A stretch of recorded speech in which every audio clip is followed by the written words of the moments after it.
Nshuti bavukanye ndabaramukije mw'izina rya Yesu Kristo. Uyu ni Hireni Nahazwe muriko murumviriza, nari nifuje uno munsi kugira ngo nganire namwe amajambo dusanga muri Bibiliya kandi atuganirira ku bihe turimwo n'ibihe bizoza. Ego n'ivyahise birimwo, mugabo ibituraje ishinga cane cane ni ibi turimwo n'ivyo twimirije. Ego, muri kino gihe novuga yuko abantu bose tusa n'abariko baragenda, abizera mu mugwi w'abizera bariko bagenda, mbere ari umugwi munini w'abizera. Ariko hari ijambo dusoma mu Bikorinto, mw'ibara ryandikiwe Abikorinto kabiri, ya kabiri igice ca gatandatu akarongo ka cumi n'indwi. Ni nawo mutwe w'amajambo tuza kuwita ngo nimuve hagati ya babandi. Nuko muve hagati ya babandi mubitandukanyeko niko Uhoraho agize, kandi ntimugakore ku kintu gihumanya na kimwe, nanje nzobakira. Kandi nzobabera so, namwe muzombera abahungu n'abakobwa, niko Uhoraho ashobora vyose agize. Ayo majambo saho gusa yavuzwe, hariho no mu kindi gisomwa co muri Yeremiya yaravuzwe incuro nyinshi, kandi igituma kiriho niki: nuko hari abantu benshi bama bariko baragenda bakibaza ngo bari kumwe n'abo baja hamwe, ariko badafise intumbero imwe, bataja hamwe. Nico gituma Imana yagiye iza iratanga mu gihe cayo amajambo akebura abayo, nko muri Yeremiya 51 umurongo wa 6, naho havuga ngo nimuhunge muve hagati muri Babiloni, umuntu wese yunzure amagara yiwe, ntimuranduranwe naho muzira ibigabitanyo vyaho, kuko ari igihe co guhora k'Uhoraho agira ahasubirize mu nkoko. Uwo wari umurongo wa 6. Umurongo wa 45 nawo utubwira ayandi majambo asa n'ayo nyene, reka tuyasome. Yemwe bantu banje, nimuve hagati muriho, mwikize mwese uburake bwanje bw'inkazi, jewe Uhoraho. Muranyumva neza? Aho musengera siho ndababwiye ngo muveho, kuri bamwe biranakenewe ko bahava, ariko cane cane imitima yanyu ibe iyitunganye. Bavuze ngo ntimugakore ku kintu gihumanye, kuko hari imigwi myinshi iriko igenda ikora ku bintu bihumanye, kandi abo nibo babwiwe ngo nimuveho, nimuve hagati ya babandi. Iryo niryo jambo duhagazeko, ngira ngo mwese murabizi, kuri twebwe abakiye Yesu Kristo nk'umwami n'umukiza wabo, nta nkeka tubifisemwo. Inzira y'agakiza ni imwe gusa, ni Yesu Kristo. Ngira ngo reka dusome mu Vyakozwe n'Intumwa 4 akarongo ka 12. Niho havuga ngo kandi nta wundi agakiza kabonerwamwo, nta wundi agakiza kabonerwamwo, kuko atarindi zina munsi y'ijuru ryahawe abantu dukwiye gukirizwamwo. Vyiza umuntu yosoma iki gisomwa, ni kirekire, reka duhere karuguru kuri 5 kugira ngo nivyo vyodufasha.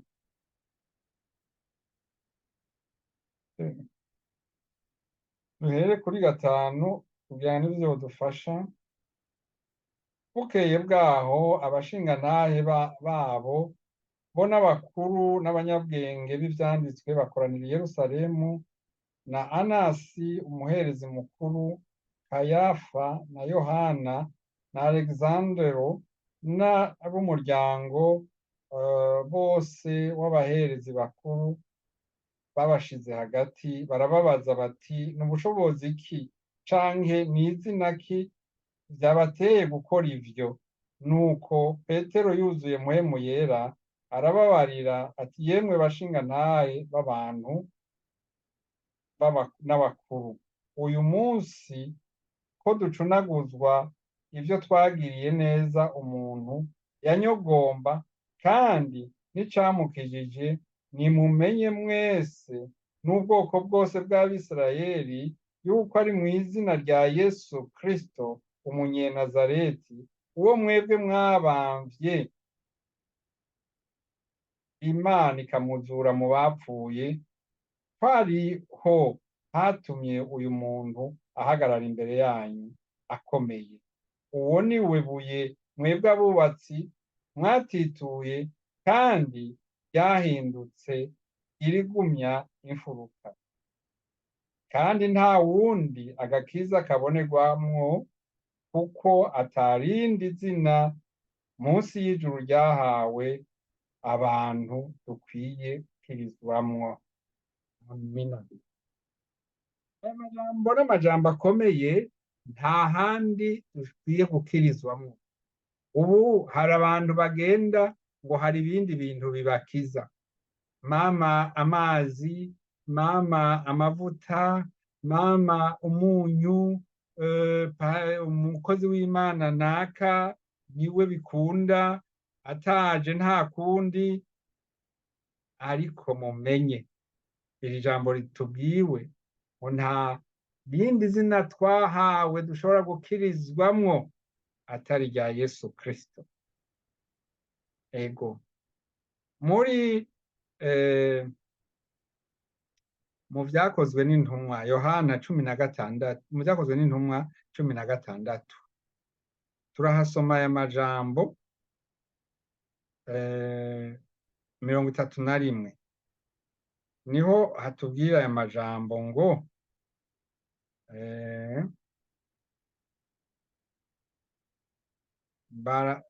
ahamagaza muri imuri, yitera mu nzu ari mu gatengo k'ubwoba, yikubita imbere ya Pawulo na Sila, arabasohokana arababaza ati bagenzi, nkwiye gukora iki ngo nkire?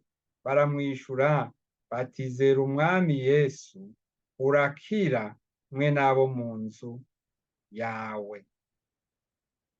Dusubiye inyuma gatoyi, iyi nkuru ni iy'umupolisi cyangwa umuntu yari ajejwe kuraba abanyororo, hanyuma Imana irabugururira, noneho ibugururiye Yohana uwo mugabo abona ko ivyo bimurangiranye, amenya ko aba bantu twari dupfunze bafise Imana ikomeye, aca arabaza ati none jewe nokora iki? Kuko yabona ko ivyiwe bigiye kugenda nabi. Baramwishura bati izere Yesu urakira, mwe n'abo mu nzu yawe.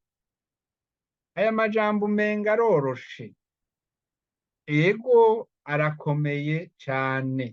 Wizeye Yesu gute? Wewe wizeye Yesu gute?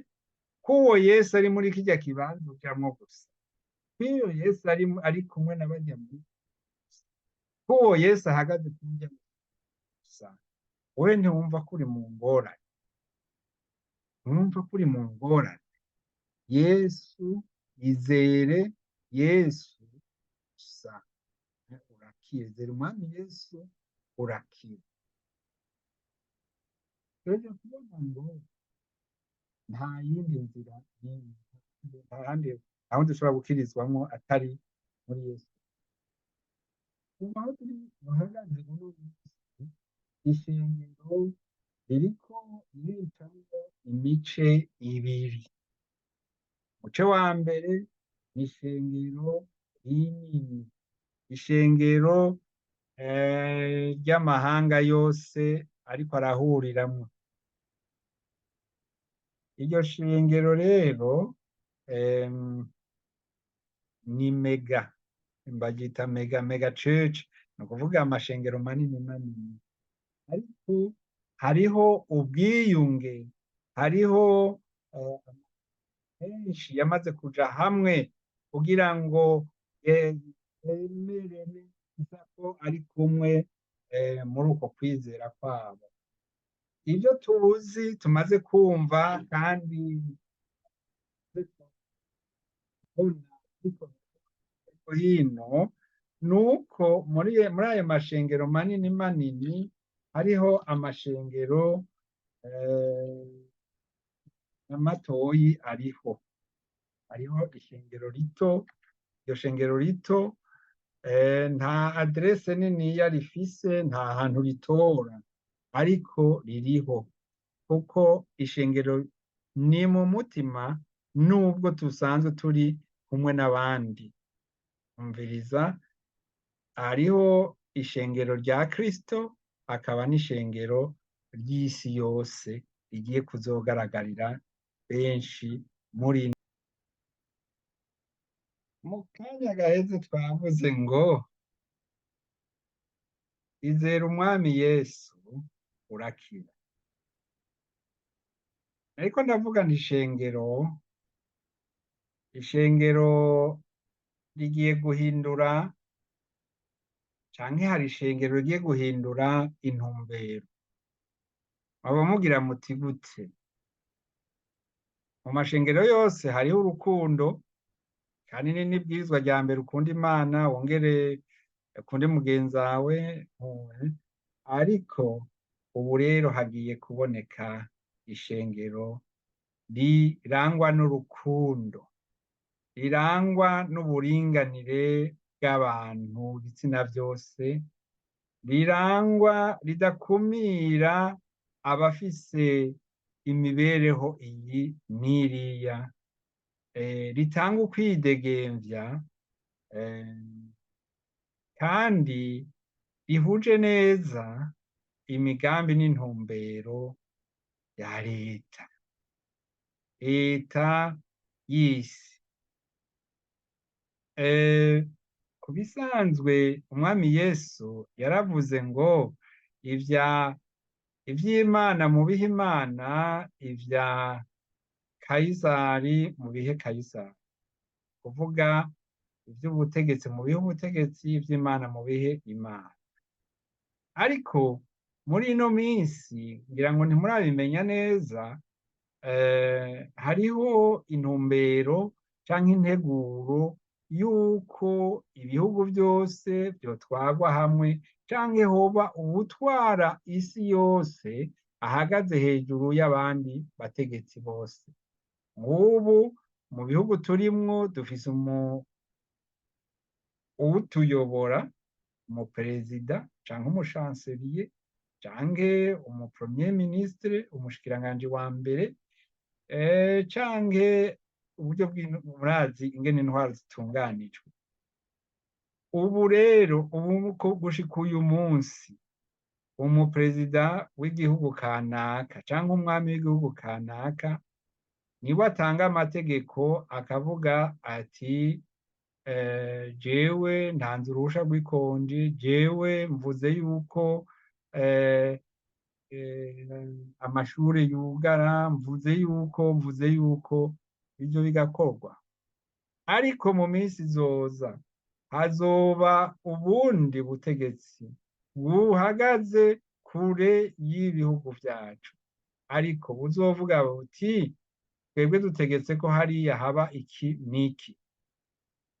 Ni ukuvuga yuko vya bindi vy'abashingamateka babanza kugenda ngo bige ikibazo iki n'iki, baheze bacemeze canke ntibacemeze, bizogabanuka mbere biveho. Muri ivyo rero no muri ayo mashenga uwo mwami azovuga ati ubu rero jewe nararavye abantu ho mwabarenganirije, nimubahe gukora ivy'ukwidegemvya naho wari mu mashengero iwanyu, kandi ntihagire uwuvuga yuko bidakunda, byose birakunda, kubera yuko twarabigerageje no mu bindi bihugu, twaragize ico bita mariage pour tous, n'akarorero, ni ukuvuga ngo abantu bose barafise uruhusha rwo kubaka, nta n'uwigeze abibuza mu by'ukuri, ariko murazi ico bisigura, ibi nivyo tugiye kubona. Ariko twabwiwe ngo ntihakagire ico mukorako gihumanya. Namye nsoma umuntu aherutse kuja mu zabukuru, ariko aravuga bamubajije amakuru bati wewe wahora ari wewe, niwe yari ajejwe ikigega c'ishengero rikomeye hano mu gihugu mbayemwo, baramubaza aca aravuga ati jewe nta muntu n'umwe ategerezwa kumbwira ingene ntegerezwa kwizera, ni ivyanje twe n'Imana kumenya, ngo ni affaire personnelle. Ni ukuvuga rero abantu, nico gituma rero mu minsi iza nariko ndababwira nti hari ishengero zigiye ishengero rininiya, novuga nti umukuba muniniya ugenda ari umukuku munini, hakazoba n'abandi baguma kuri vya bindi twabwiwe, vya bindi twigishijwe kuva kera. Nariko ndaguhanura nawe ngo uvyibuke, ntubiveko, ngo uve ku nyigisho wize ukiri muto. Inzira rero zigiye kuba zibiri, hari inzira yagutse n'inzira ifunganye. Hari ico bita irembo rifunganye dusoma muri Matayo 7:13-14. Muce mw'irembo rifunganye, kuko irembo ryagutse ni inzira y'igihamo, arivyo bijana abantu mu mahonero, kandi abahaca ni benshi. Ariko irembo rifunganye ni inzira ntoya, nivyo bija mu bugingo, kandi abahabona ni bake. Mbega urahabona? Ico nico kibazo cy'iwawe. Mbega urahabona? Kuko tubwiwe ngo abahabona ni bake. Enda rero mwene data, enda rero mukunzi, wewe uri kuranyumviriza uyu munsi, wava wibaza n'igituma waje kumviriza. Reka ndagusomera ijambo, kumbure ubwenge bwawe uraheza ugutume wiyumvira, kuko ntidutegerejwe guta intumbero. Muri Luka 10:20 atubwira aya majambo. Luka 10:20. Aha, iyi ni inkuru y'intumwa za Yesu zari zigarutse zimubwira ingene vyagenze mu vyo yari yabatumye ingene babishoboye. Ariko Yesu aravuga ngo ariko ntimunezererwe nuko izo mpwemu zibumvira, yamara munezerwe nuko amazina yanyu yanditswe mw'ijuru. Reka dusome iki gisomwa ubwa mbere angena gitangura kugira dushike kuri iri jambo nyene, tuca tubisoma nka kabiri. Nuko bamwe 70 bagarukana umunezero bati mugenzi, ivyo babibwira Yesu. Bamwe 70 bagarutse, Yesu ashima Imana. Nuko bamwe 70 bagarukana umunezero bati mugenzi, abadayimoni nabo baratwumvira mw'izina ryawe. Arababwira ati nabonye Satani yavuye mw'ijuru akoroka nk'umuravyo. ehe mbahaye ububasha bwo gukandagira inzoka na sikorupiyo n'ubwo kunesha ubushobozi bwa wa mwansi bwose, kandi nta kintu kizogira ico kibagira na gatoya. Ariko ntimunezezwe nuko izo mpwemu zibumvira, yamara munezezwe nuko amazina yanyu yanditswe mw'ijuru. Amen. Twibuke yuko Yesu yatubwiye amajambo akomeye imbere yuko ashikirwa n'ivyaha agakicwa, ariko kandi akongera akazuka. Yavuze ati ntimuhagarike imitima yanyu, mwizere Imana nanje munyizere. Imuhira kwa data hari amazu menshi, iyaba atariho mba ndabibabwiye, kuko ngiye kubategurira ahanyu. Kandi ko ngiye kubategurira ahanyu, nzogaruka kubajana iwanje, kugira ngo aho ndi namwe abe ariho muba. Ico dukwiye guhagararako no kumenya iyo turi. Urahibuka neza, urahiteguriye ko Yesu yaravuze neza ati ngiye kwa data, ngiye kubategurira ikibanza, nzogaruka kubajana kugira ngo aho mba namwe abe ariho muba. Harya iyo ugiye mu misa, iyo ugiye mu giterane, ugiye ukurikiye ivyo canke ugiye ukurikiye viza yo muri Laos, yo muri Washington DC, yo muri London, yo muri Paris, yo muri Bruxelles canke yo mu Germany, hano i Bonn canke Haleluya. Ego. Mu Baheburayo turasoma aya majambo. Imbere yo kuyasoma nagomba ndabibutse yuko umwami Yesu azoza gutura amurindiye. Ntazoza gutora abaribo bose, hari igihe azoza guca imanza, ariko novuga nti ico turindiriye ubu nuko azoza gutora abamwiteze. Niyo majambo tugira dusome muri Abaheburayo 28 avuga ngo na Kristo nuko yamaze kaduhere kuri 27 ngo kandi nk'uko abantu babikiwe gupfa rimwe, hanyuma yaho akaza amateka. Na Kristo nuko yamaze gutangwa rimwe ngo yishire kw'ivyaha vya benshi, azoboneka ubwa kabiri atazanywe n'ivyaha, abonekere gukiza abamwiteze. Ntazoba aje mu bintu vy'ivyaha, oya, azoba aje kubonekera abamwiteze.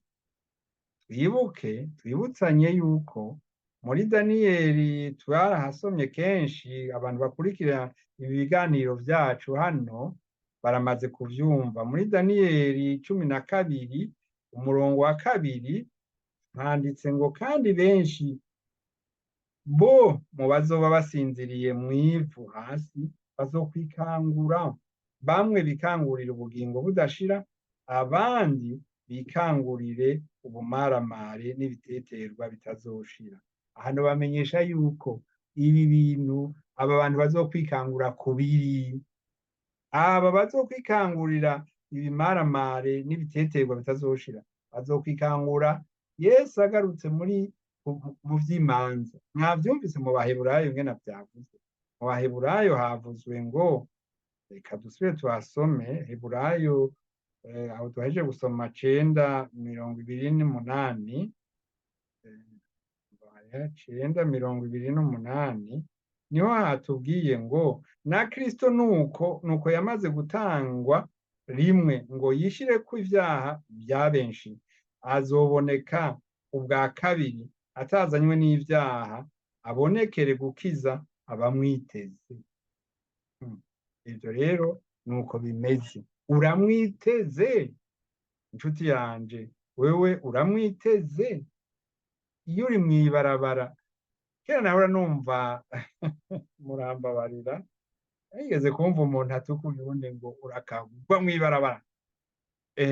Ni ukuvuga iryo jambo numvise riremereye, ariko harigeze kuba igihe numva inkuru yambabaje cane.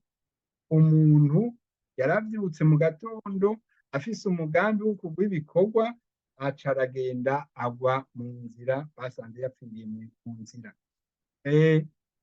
Ivyo rero mu nyuma tumaze gukura nagenda mbona nk'ibi bintu vya abantu baba mu ntara bariko baragenda akaja ahenuka akaba arapfuye.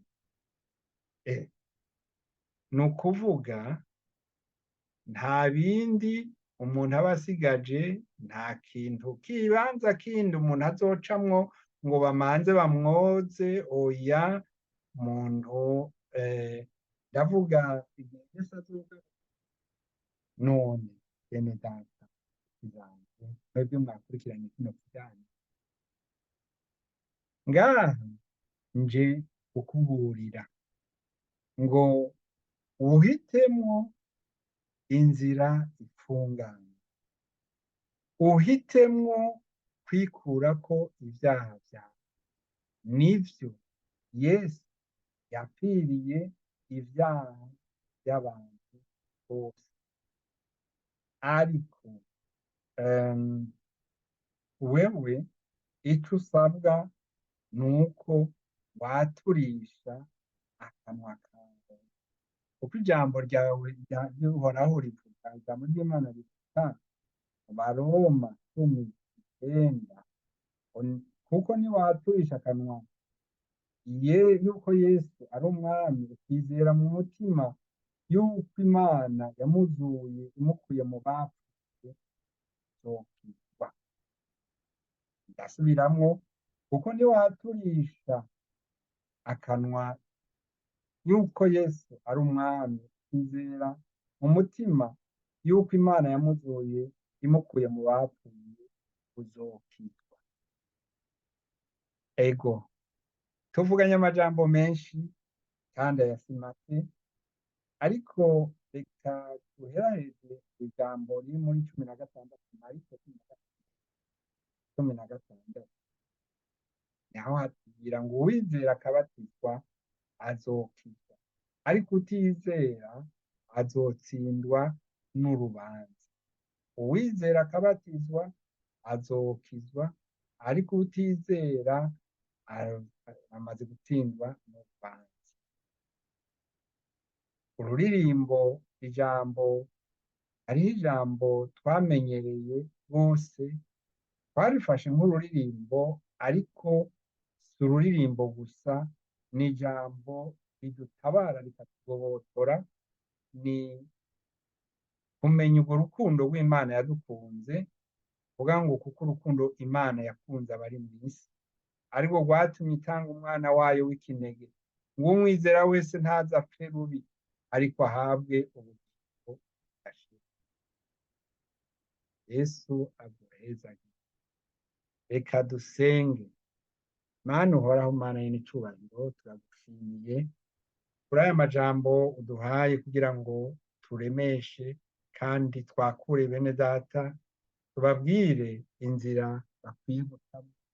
Abari mu nzira y'abaranduka, aya majambo arabakurayo, arabazura. Sa yanje n'ayawe, ndasabye ngo uyaherekeze n'ibitangaza n'ibimenyetso. Mana yo mw'ijuru, abayumva bataratunganya, batarahagarara neza, bahagarare neza nk'uko bakwiye.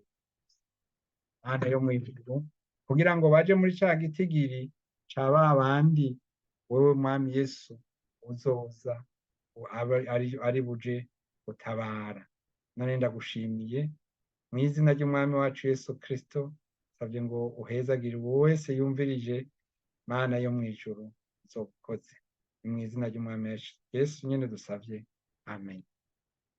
nshuti mukunzi wakurikiranye ikiganiro, urashobora kandi tubera vyiza ko ufyonda ukagira agakumu canke ukahererekana iyi video ukayiha abandi kugira ngo bitume benshi bayibona. Urashobora no kwandika ico wiyumvira canke ikikubakiye kugira ngo natwe tugufashe, ariko vyiza ushobora kugenda ahari hafi y'abakozi b'Imana, umukozi w'Imana ari hafi yawe akagufasha kugira ngo nawe ntuze usigare kuri wa munsi. Nuko Yesu aguhezagire. Mwari kumwe na Hilel Nininahazwe hano kuri runo rubuga witwa Shingira Intahe Imana Nzima. Muri benshi abakunzi bacu ndabazi, nk'abakurikiranye ikiganiro cacu twagiranye na mwene data Jacques Hans w'umufaransa, nabonye muri benshi, ngira ngo tuzaba twisha no mu Kirundi kuko twabonye yuko mwagikunze. Yesu rero abahezagire. Urafise intahe, tonda ku nimero zacu kuri WhatsApp, tuzokwakira tuganire. Yesu aguhezagire.